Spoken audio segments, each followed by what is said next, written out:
sa umaga, tanghali at gabi po sa ating lahat dyan sa Pilipinas at all over the world, guys. Ito na naman tayo, guys. Update natin patungkol sa Kim Pao Ganap. Bago natin umpisahan ang ating updates, ay gusto ko lamang po magpasalamat sa mga supporters natin dyan at sa lahat po ng ating kabilang. Pasok, intro.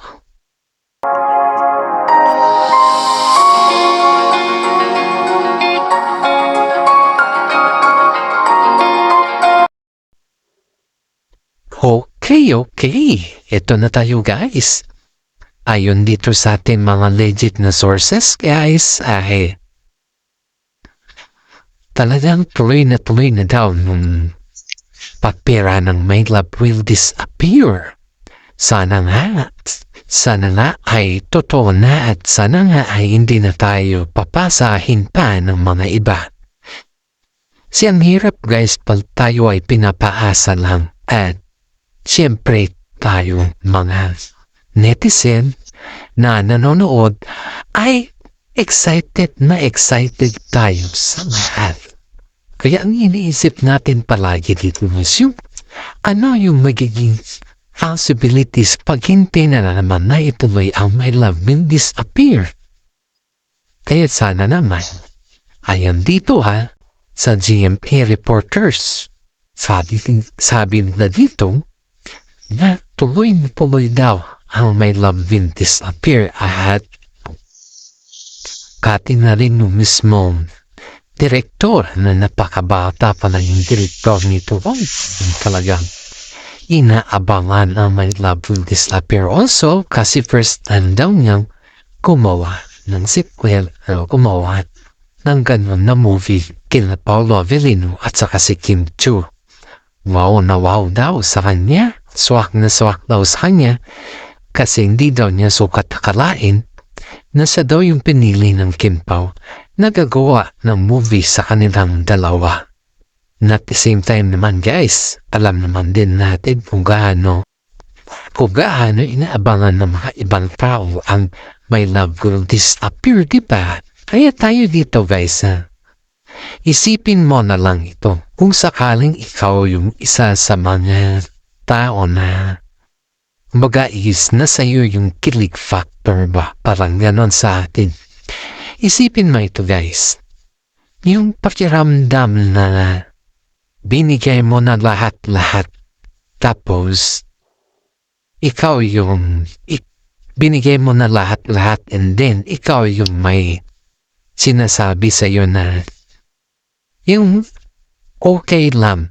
Pero at the end, ikaw din pala yung hahanapin mo. May hinahanap sa'yo. Parang ganun kasi yung My Love Will Disappear kasi yung binibigay mo na ang lahat tapos mashock ka na lang dahil hindi naman pala ito matutuloy. Parang ganun.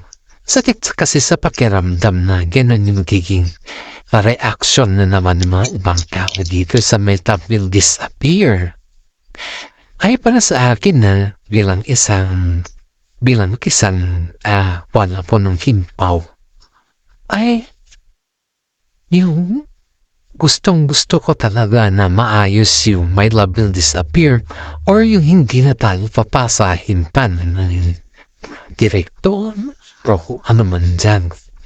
Dahil lahat naman tayo excited na malaman kung ano talaga yung katotohanan at kung ano talaga yung sinasabi ni tipo na yung ipapalabas na ba or gawin lang excited yung mga tao. Kaya sabi ko dito, guys, sabi ko dito na halos hindi ko naman kumbaga ayaw ko makumpara ba? Ayaw ko makumpara sa mga ibang movie or sa mga ibang pelikula nagawa na mga ibang network pero parang may favoritism kasi. Hopefully, ang dami nagsasabi na hindi na ba ito yung ma-cancel na naman sa paglabas ng My Love, no, another My Love Will Disappear ba? Hindi na Kumbaga is tuloy-tuloy na ito at wala nang cancelan. Kasi pag kinakancel mo, nilabay staging mo, dito mo talaga mapagtanto na yung ginagawa ninyo ay may favoritism kayo sa loob ng showbiz. Aminin man nila o hindi, ay totoong may favoritism sila sa loob at labas ng showbiz. Marami na din nakasaksi na may mga favoritism sila. Kaso nga lang ayaw lang kasi nilang magsalita dahil nga po ang laki kasi pag ikwento mo lahat sa publiko, ang laki kasi yung mawawala sa kanila. Kung po yung palagi niya, isipin mo ko rin niyan. Hindi lahat ng panahon ay sa kanila, kundi may mga panahon din na para din sa mga ibang tao kagaya nito. Ito guys, yung atin nito ay parang napansin na mga ibang netizen dito sa network na to. Pansin na mga ibang netizen dito sa network na to guys, na yung pinapakiramdaman yung pala nila kung sino yung bet nila. Ito yung pansin na mga ibang netizen. Kasi every time pala guys na yung sinasabi nila na ganito o ganyan, yun pala ay pinapakiramdaman din pala nila yun dahil alam nila sa kanila sarili nila na may mga paborito din. Hindi man sa mga ibang management guys, pero alam mo kung gaano katalino. Alam niyo ba guys kung gaano katalino din ang mga audience pagdating sa mga paborito nilang tambalan. Ganyan po sila katalino. Ganyan din po sila katalino mag-observe sa lahat. Kaya sabi nga ng mga iba na hindi naman natin nakalain na ganyan din pala sila kagaling mag-observe. Guys, maraming mga Pilipino ang nagsasabi o mga audience ang nagsasabi na mas mabait sila. Mas magaan daw yung pakiramdam nila sa Kimpaw kumpara sa mga ibang natin. Kasi yung Kimpaw daw kasi sila yung nagbibigay sa kanila ng yung totoo ba? Yung may katotohanan talaga yung kill factor nila. Ito pa, sabi pa nga ng mismong management kung saan ay yung kung sino yung gumawa dito sa movie nila na sinabi mismo ng management nila na natural daw yung kilig ng dalawa. So ibig sabihin, pag natural yung kilig ng dalawa, approachable yung ginawa nila. Kundi nakikita rin pala mismo ng kanilang management na totoo yung kanilang mga ginagawa. Diba? Then mo makikita na walang halong birahan ba kumbaga is walang halong kaplastikan yung kanilang mga movie na ginagawa. Halos nga sila nga nagsasabi dito na yung pakiramdam na pala yung totoo, hindi sila yung plastic o kung ano-ano man. Yan yung pinakamasarap na sinabi ng isang management nila sa news. At proud naman siya na ibahagi na first time daw gumawa ng Kimpaw ng ganon na signal ba ganon na teleserye. Alam niyo guys, nung kailan yun? May sinasabi, mga ibang netizen ang napansin kung ako po film. Simula yung pumutok ng kita na pinag-iisipan pa daw ni Kim Joo kung makipag-collaborate doon siya kay Sian Lim. Alam niya yung napansin nila kay Paolo Avellino dito guys is parang kumagayad. Aminin niya man or hindi. Pero yung reaction daw ni Paolo Avellino dito guys is parang ang bigat daw. parang hindi daw maidodrawing yung kanyang mukha. Parang there's something wrong. Nung nalaman daw niya or nabalitaan daw niya na yun nga yung hindi yung pinag-iisipan pa daw ni Kim Chu yung about sa collaboration. Pero sabi naman namang iba na si Kim Chu daw kasi parang pinapakiramdaman na din daw niya yung mga iba niyang kasama. Yan yung ayon dito sa ating legit na sources kasi ayaw din daw niya na mapahamak ulit siya sa nangyari sa kanila ni si Yan Kim. Pero to think na ganun yung mangyari. Kasi nga collaboration na naman to. At past is always become a present pag yan ipalahi mong iniisip, diba? At ayaw pa nga ni Kim Chu na pag-usapan yung patungkol sa kanila ni si Yan. Pero may mga haka-haka mga tayo guys na patuloy pa rin na humihigpit yung management kasi nga ang init ng pangalan ni si Yan. Kaya sa ngayon guys, sobra, mainit yung pangalan niya. Saka si Paolo Avellino naman is parang nagtatago, hindi ko maintindihan. Pero mainit pa rin pangalan ni si Yan, mas mainit pa na kasi sabi nga ng mga iba na pinapainit na nila yung pangalan ni si Yan kasi may collaboration. Collaboration na mangyayari. Ibig sabihin, may gagawin silang project na sila lang ni Kim Chu. Yun yung dyan. Kaya maraming nagsasabi dito guys na yung pinapakiramdaman lang nila yung sistema. Ito pa yung pinaka masarap din dito na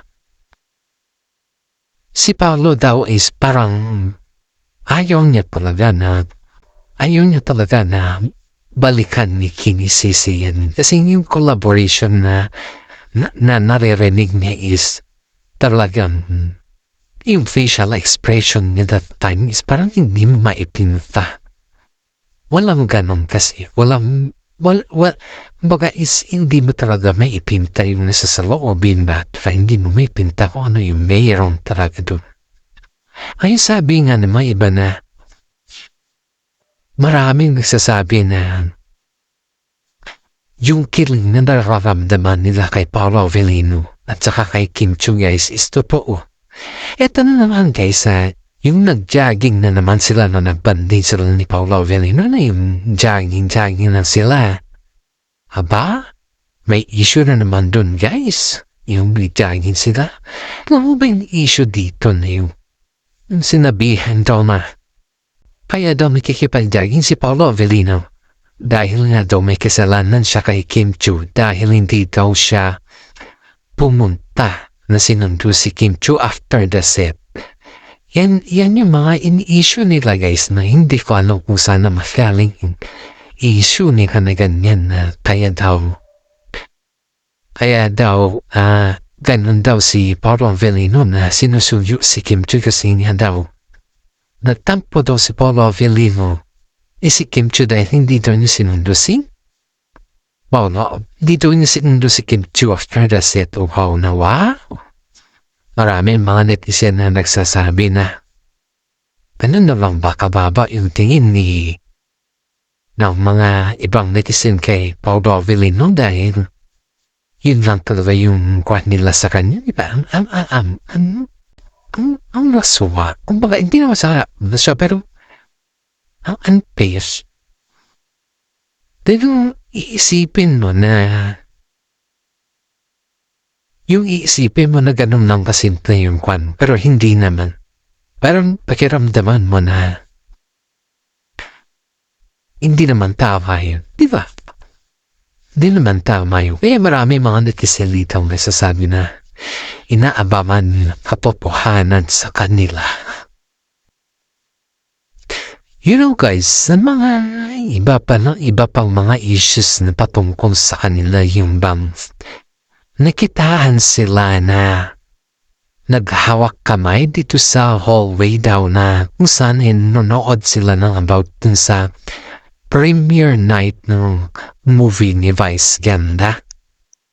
Kung sino po yung nakataram nito, ano ba sila ng premiere night ng movie ni Vice Ganda ay may mga netizen dito na nagsasabi na habang nanonood daw sila ng movie ni Vice Ganda guys ay nakitaan daw ang Kim Pao na sobrang sweet at yung halos tikiligin ka talaga at yung panay ng deadmahan yung panay ng deadmahan nila sa issue na sila na ba? Ano na ba yung status sa kanila? Or ano na ba talaga yung meron sa kanila? Yung panay na iwas nila sa mga tanong about sa kanilang status at yung panay iwas nila sa mga ganun tapos biglang may magsasabi na yun na talaga yung sila ba? Tapos yung mga aksyon nila is kitang-kita mo talaga doon. Haba, sabi ng mga ibang netizen na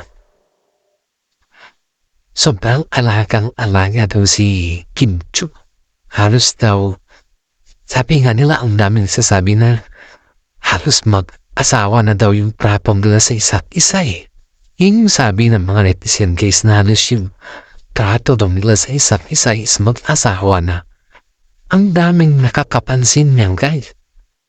Ang daming nakakapansin dyan na nila. Kumbaga is dyan na aksyon nila sa mga labas at loob ng social media sa showbiz. Sabi pa nga mismo daw ng kaibigan ni Paulo na ano Pao? May anong score? Anong ba yung score Pao? Sabi daw sa kanya. Kasi nga guys is talagang gusto nila palapasin dito na yung katotohanan ba? Yung aaminin nilang dalawa. Parang gano'n, yung aaminin nila kung ano talaga yung status nila sa isa't isa. Pero dahil napawis na hindi kasi nila maamin-amin sa publiko ba? Parang kumbaga is yung ini-ignore lang nila. Dito mo nakikita yung katotohanan na hindi nila kayang sabihin o hindi nila kayang naamin sa publiko. Dahil na, pag yan kasi ay naamin nila ay talagang aabangan ng mga netizen yan. Talagang papatunayan nila na yung mga nagsasabi na sila na ni Paulo o si Paulo at saka si Kim Chu na talagang kita mo yung abangers ng mga netizen dyan. Talagang dyan mo makikita kung gaano kanila aabangan sa lahat ng bagay. Marami dito ang nasasabi na hanggat maaari ay wag daw muna silang umamin. Dahil pag sila kasi daw yan ang umamin, expected and unexpected. So, ibig sabihin ng expected and unexpected. Ibig sabihin yan guys is talagang makikita man na or talagang siguraduhin mo na aabangan ka talaga nila sa mga bagay-bagay na hindi mo ini-expect. Yan yung salita ng expected and unexpected term. Ay marami din dito guys ang nasasabi na sana sa susunod na kaganapan sa kanilang buhay ba ay ipagpatuloy nila yung tinatawag na katotohanan sa kanilang dalawa kasi halos ang mga nag-aabang sa kanila sa ngayon guys is yung mga taong sumusuporta para sa kanila. Ang daming sumusuporta sa info guys sobrang dami. Hindi lang kasi yan nasa show o hindi lang kasi napalabas sa showbiz kasi ayaw nila na may matatapay. Kasi alam nyo guys kung yung pansin namin sa showbiz kasi nung pinalabas kasi yung signal yung may love will disappear parang nagkaroon ng konting hindi maintindihan doon. Sabi ko na parang hindi maintindihan doon. Dahil dawa doon sa Dahil gawa dun sa movie nila Catherine Bernardo at sila Anjan Mitchell. Yun talaga yung katotohanan dun. Dahil dun medyo nagkaroon ng konting litan or konting tampuhan sa kanila. Pero hindi naman big deal yun sa kanila dahil nagkaroon sila ng konting tampuhan or alitan. Hindi naman yun big deal para sa kanila kasi sabi nga nila na naiintindihan din daw din nila yung sitwasyon. Sila mismo nagsabi na naiintindihan din daw nila yung sitwasyon dahil nasa tamang edad naman na daw sila. So ibig sabihin guys, pag naiintindihan nila yung sitwasyon, ibig sabihin alam nila sa ganun sistema sa showbiz, kailangan nilang intindihin ng isa't isa. Kasi sila lang naman yung nandun. Pero napamahin is yung mga fans po ang nasasabi na hindi dapat ganun yung gagawin nila dahil parehas lang naman sila na nasa showbiz, which is tama naman kung tutusin na hiting na parehas lang naman sila na nasa showbiz. At hanggang dito na lang po yung ating updates. Maraming salamat sa lahat.